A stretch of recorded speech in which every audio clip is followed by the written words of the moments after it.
Sarah, this is so exciting. You're back for the 400th episode of Grey's Anatomy.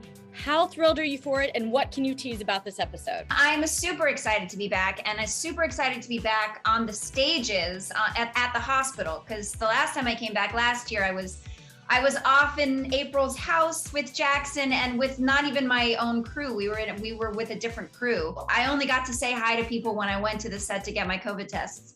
So this time I got to actually walk the stages and be in all the places that I used to haunt and walk, and with all the people that I love and miss so much. It was a pretty surreal experience.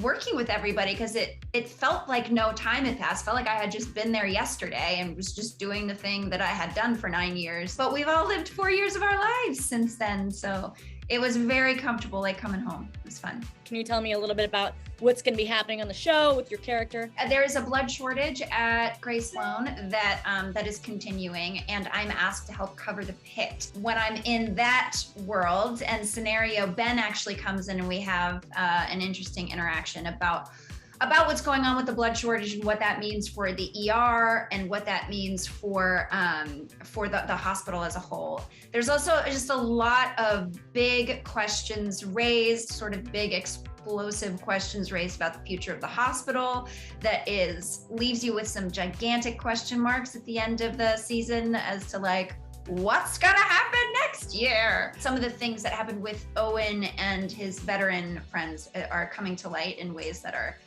pretty intense as well. So a lot of high quality drama coming at you. You're going to be reuniting with Jesse Williams is going to be on this episode too, right? As Yep. Dr. Jackson Avery. What is the latest with J-Pril? Like, what is going on there? Well, you're gonna have to just watch on Thursday and see. I can tell you that we are on screen together. You will see the two of us sharing the screen.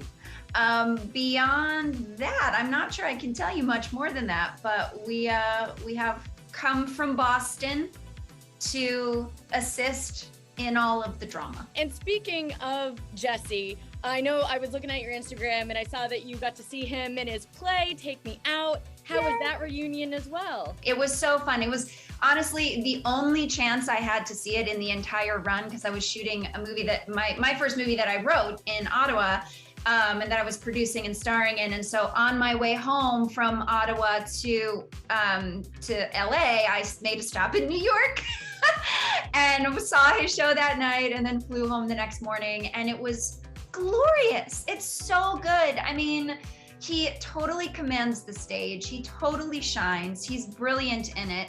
Jesse Tyler Ferguson was out of control, amazing. He made me cry. Joyful tears, as Jesse has made fun of me on our social media platforms about.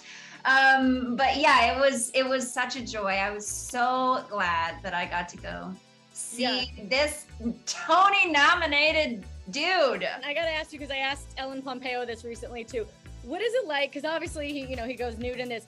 Like, and this is someone that I don't know if you view him as like a brother or something. So like seeing him in that kind of light, are you like, like, how is that for you? Navigating that? I bought a ticket in the balcony. There you go. Need to be super close to this scenario, and I had a great view of everything. The funny thing about the show is that it's not shocking. The nudity is not shocking. It's like, right. And there's so much of it. Like the entire row of baseball players is just naked, and you just see everybody naked. And so by the time Jesse's naked, it's like, yeah, and so was everybody. So it's the show. It's art. Love it.